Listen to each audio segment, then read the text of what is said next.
নমস্কাৰ, আশা কৰোঁ ভিডিঅ'টো শেষলৈকে চাব। আমাৰ ৪-৫ নং গমাৰিগুৰি ৯ জুন বিহু হুঁচৰি দলটোৱে এইবিলাক বস্তু ক'লৈ আনিছোঁ, এই আইতাগৰাকীৰ হাতত কিয় অৰ্পণ কৰিছোঁ, এই সকলোখিনি কথা ভিডিঅ'টো শেষলৈকে চালেহে গম পাব। এতিয়া ব'লক দেৰি নকৰি ভিডিঅ'টো আৰম্ভ কৰোঁ আৰু ভিডিঅ'টো শেষলৈকে চাওক আৰু চাই আপোনালোকৰ মতামতখিনি জনাবলৈ একদমেই নাপাহৰিব। তেতিয়াহ'লে ব'লক এতিয়া ভিডিঅ'টো আৰম্ভ কৰোঁ। আমাৰ ঘৰ বৃদ্ধাশ্ৰমৰ সমবেত হোৱা আমাৰ ৯ জুন হুঁচৰি দলৰ সমূহ বিষয়ববীয়াৰ লগতে আমাৰ মাজত উপস্থিত আছে গোলাঘাট জিলা ছাত্ৰ সন্থাৰ সভাপতি ডাঙৰীয়া, লগতে আমাৰ আইসকল আছে। আমাৰ আজি অনুষ্ঠানটো কৰিবলৈ তেখেতে আমাক যিকণ সুবিধা আগবঢ়াই দিলে, আমাৰ এই পৰিচালনা কৰি থকা আমাৰ দাদা আমাৰ খুৰা, তেখেতক আমি এখন ফুলাম গামোচাৰ সম্বৰ্ধনা ধৰিব বিচাৰিছোঁ। গতিকে ফুলাম গামোচা সম্বৰ্ধনা বিতৰণ কৰা ডাঙৰীয়া।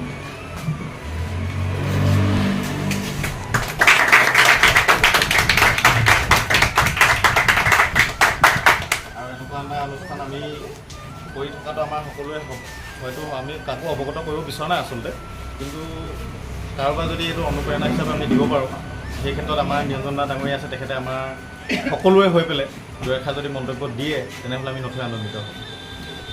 মই প্ৰথমতে সকলোকে ধন্যবাদ জ্ঞাপন কৰিছোঁ। এই আশ্ৰমত থকা মোৰ অতি আপোন মোৰ মাতৃতুল্য আইসকল আৰু পিতৃতুল্য শ্ৰদ্ধাৰ বয়োজ্যেষ্ঠ ব্যক্তিসকল আৰু ৯ জুন হুঁচৰি দলৰ আমাৰ অতি মৰমৰ নাচনী ভণ্টিসকল আৰু ঢুলীয়া পেপুৱা, আটাইতকৈ আমাৰ সঁচা বিহুৰ লগত জড়িত হৈ থকা আমাৰ বিহুৱাসকল আৰু পৰিচালনা দায়িত্বত থকা আমাৰ জ্যেষ্ঠ ব্যক্তিসকল মোৰ দাদাচোন, আপোনালোক সকলোলৈকে অভিনন্দন, বহুত অভিনন্দন জনাওঁ। আৰু ইমান ধুনীয়াকৈ আপোনালোকে ইমান মহান চিন্তা লৈ ইমান ডাঙৰ কাম এটা হাতত লৈ এনেকৈ আগবাঢ়ি গোটেই বহাগৰ মাহটো আৰু সামৰণি অনুষ্ঠানটো আপোনালোকে এই আই মাতৃসকলৰ শ্ৰীচৰণত যে কৰিছে, মই এইটো আটাইতকৈ মই প্ৰথমতে দেখিয়েই মই আচৰিত আৰু মানে সাংঘাতিক ধৰণে আপ্লুত হৈছোঁ। আৰু বৰ ভাল লগা এটা পৰিৱেশ আৰু ভাল লগা এটা চিন্তা। আৰু এই চিন্তাটো যোনে কৰিছিল, যোনকেইজন ব্যক্তিৰ মাজত এই চিন্তাটো, যোনকেইজন যুৱকে লগ লাগি চিন্তাটো কৰিছিল, মই বহুত ধন্যবাদ জনাইছোঁ, কৃতজ্ঞতা জনাইছোঁ। আৰু ভৱিষ্যতৰ দিনতো তেনেকুৱা সুন্দৰ চিন্তাৰে যাতে আমাৰ নতুন প্ৰজন্মক উৎসাহ কৰাৰ লগতে যে আমাৰ আই মাতৃসকলেও যাতে অকণমান মনত সাহস পায়, উৎসাহ পায়, এই কামবোৰ সদায় কৰি থাকক, মই তাৰ কাৰণে মানে আশা কৰিছোঁ।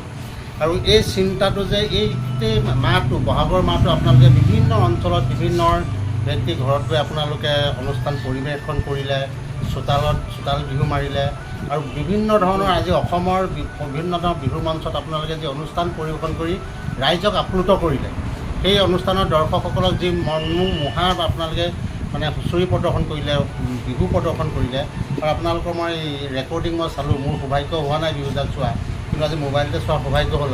আৰু ইমান সুন্দৰ আৰু ইমান স্বতঃস্ফূৰ্ত মানে সিহঁতৰ বিহু নাচ আৰু বিহু নামবোৰ সঁচাকৈ পাবলৈ অসুবিধা হৈছে। আৰু গাঁৱৰ এই হুঁচৰিবোৰ আচলতে আমাৰ অসমীয়া জাতি ধৰি ৰাখিব লাগিব, অসমীয়া জাতি শক্তিশালী হ'ব লাগিব বুলি কৈ থাকিলে নহ'ব। আচলতে এনেকুৱা নতুন প্ৰজন্মৰ যুৱতীসকলে নিজৰ চিন্তাৰ উদ্বুদ্ধ হৈ এনেকৈ ওলাই আহিব লাগিব। আৰু যিগৰাকী ছাত্ৰী আছে, গোটেইগৰাকী ছাত্ৰী পঢ়া শুনা কৰি থকা ছাত্ৰী, বিভিন্ন ছেক্টৰত তেওঁলোকে পঢ়ি আছে, হয়তো কোনোবা গুৱাহাটীত থাকে, কোনোবা ফৰকাটিঙত, কোনোবা গোলাঘাটত, কোনোবা নিজৰ বিভাগসমূহত গ্ৰেজুৱেশ্যন কৰি হওক বা আণ্ডাৰ গ্ৰেজুৱেশ্যনতো কিছুমানে পঢ়ি আছে। আৰু ইমান পঢ়া শুনা কৰা ছোৱালীও আজি যে এই বিহুৰ লগত জড়িত হৈ এই আইতাসকলৰ চোতালত আহি যে আপোনালোকে সুন্দৰ পৰিদৰ্শন কৰাৰ বাবে মই ছাত্ৰীসকললৈ আৰু আমাৰ ছাত্ৰীসকলক গোটেই হুঁচৰি ৯ জুন হুঁচৰি দলটোলৈ মই আন্তৰিক ধন্যবাদ আৰু কৃতজ্ঞতা জনাইছোঁ। আৰু আপোনালোকৰ এই মহান চিন্তা আৰু এই হুঁচৰি দলটো যাতে কেতিয়াও ভাঙি নাযাওক। আৰু আমি সময়ৰ লগত খাপ খাই আগবাঢ়ি যাবই লাগিব। আমাৰ পৰিস্থিতিয়ে পৰিৱেশে হয়তো আমাক বিভিন্ন অঞ্চলত মানে কামত লৈ যাব পাৰে, কিছুমান পঢ়াৰ তাগিদাৰত বা কিছুমান কামৰ সূত্ৰে আমি ক'ৰবাত যাব পাৰোঁ, কিন্তু নতুন প্ৰজন্মক যাতে আমাৰ পাছৰ চামটোত আমি দি থৈ যাব পাৰোঁ, এই চিন্তাটো আপোনালোকে সেইটোও কৰি থৈছে। মই দেখিলোঁ ইমান সুন্দৰকৈ পেপাৰ বজাইছে আমাৰ অকণমানি ভাইটিটোৱে, আৰু ঢোল বজোৱা ল'ৰাকেইটাও সৰু হৈ আছে, সিহঁতি শিকি আছে আৰু বজাই আছে।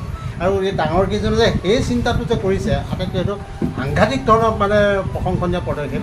আৰু আমি একেটা অঞ্চলৰে কাৰণে আটাইতকৈ বেছি মই ভাল লাগিছে, মই ছাত্ৰ সন্থাৰ ভুক্তভোগী বুলিয়ে নহয়, আচলতে সেই অঞ্চলৰ এজন মই যুৱক হিচাপে আপোনালোকৰ এই চিন্তাটো মই সঁচাকৈ মই বহুত দেৰি কৰি পালোঁ। এইটো সঁচাকৈ মোৰে ক'ৰবাত দুৰ্ভাগ্য আছিল, কিন্তু আজিহে সৌভাগ্য হ'ল হয়তো সামৰণি অনুষ্ঠানত লগ পাইছোঁ, কিন্তু অহা বছৰকৈ কিন্তু আৰম্ভণি অনুষ্ঠানত লগ পাম, যিটোৱে মোৰ কথা থাকিল।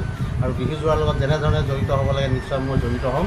আৰু ভাল লাগিল। আৰু আপোনালোকৰ এই প্ৰচেষ্টা, এই প্ৰয়াস সুন্দৰভাৱে হওক। আৰু আমাৰ নাচনীসকলকো কৈছোঁ যে আপোনালোকৰ এই চিন্তাটো, এই সাহস, সকলোৱে নাচিব নাজানে, কিন্তু নাচিবৰ কাৰণে সাহসো লাগিব।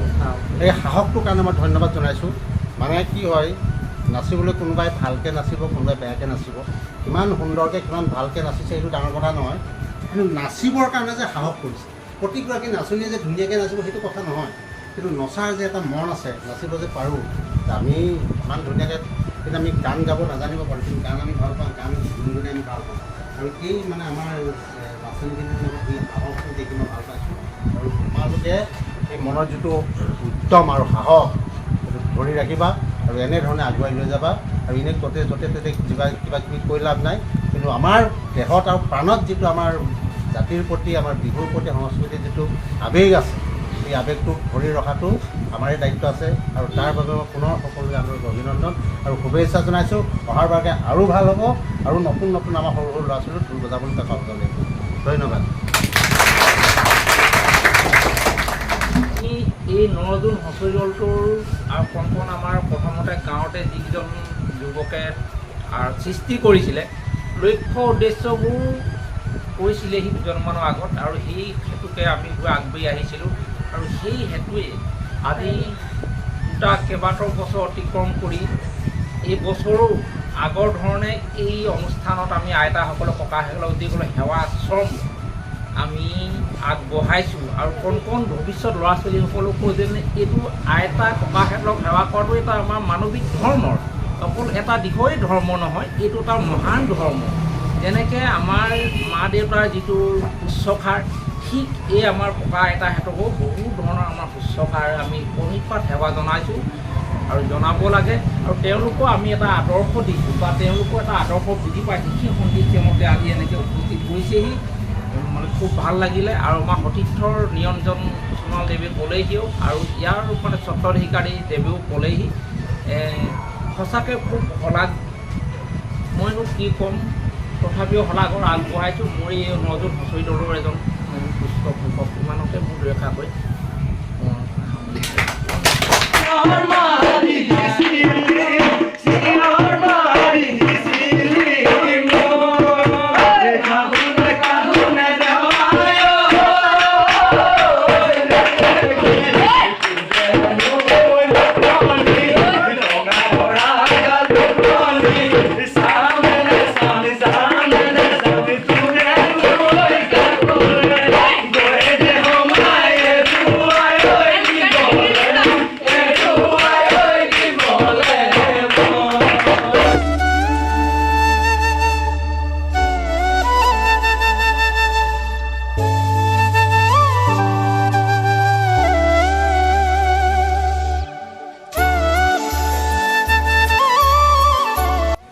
মই এইখিনিতে কৈ থওঁ, যিসকল ব্যক্তিৰ ঘৰত আমি পদৰ ধূলা পেলাই আমি আমাৰ হুঁচৰি যোৱাক তেখেতসকলক প্ৰদৰ্শন কৰি পেলাই তেখেতসকলে যিটো অৰিহণা আমাক দিলে, সেই অৰিহণাই আমাৰ যিটো আমাৰ এটা কিছু ক্ষেত্ৰত আমি সেইটো বুলি নহয়, নুই কৰিব নোৱাৰে প্ৰতিজন ব্যক্তিয়ে।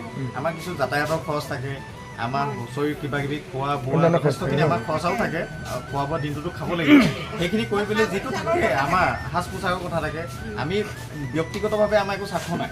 স্বাৰ্থ থকা হ'লে আপোনালোকৰ আচলতে আমি নাহিবও পাৰিলোঁ। এইখিনি ক্ষেত্ৰত প্ৰতিজন ব্যক্তিক আমি যাৰ ঘৰত আমি পদধূলা পেলালোঁ, প্ৰতিজন ব্যক্তিক আমি আমাৰ 9 জুন হুঁচৰি দলৰ হৈ পেলাই যথেষ্টখিনি ধন্যবাদ আমি আগবঢ়াইছোঁ। আৰু তেখেতসকলৰ দীৰ্ঘায়ু কামনা, তেখেতসকলৰ শুভকামনা, তেখেতৰ মনৰ যিখিনি কামনা আছে যাতে সিদ্ধি হয়। আপোনালোকৰ ওচৰত আমি তাৰে কিঞ্চিতমান প্ৰতিজন ব্যক্তিৰ কিঞ্চিতমান দিছোঁ। আমাৰ নিজৰভাৱে একো দিয়া নাই, আমি আমাৰ ঘৰত পদধূলা পেলোৱাব পৰা নাই, আমি নহ'লোগৈ। তাৰ যিসকল ব্যক্তিৰ পৰা আমি এইখিনি ধৰি লওক তেখেতসকলে আমাক মৰম স্নেহ আপোনালোকৰ কাৰণে যাচিলে, তাৰ আমি কিঞ্চিতমান চবকে দিলোঁ।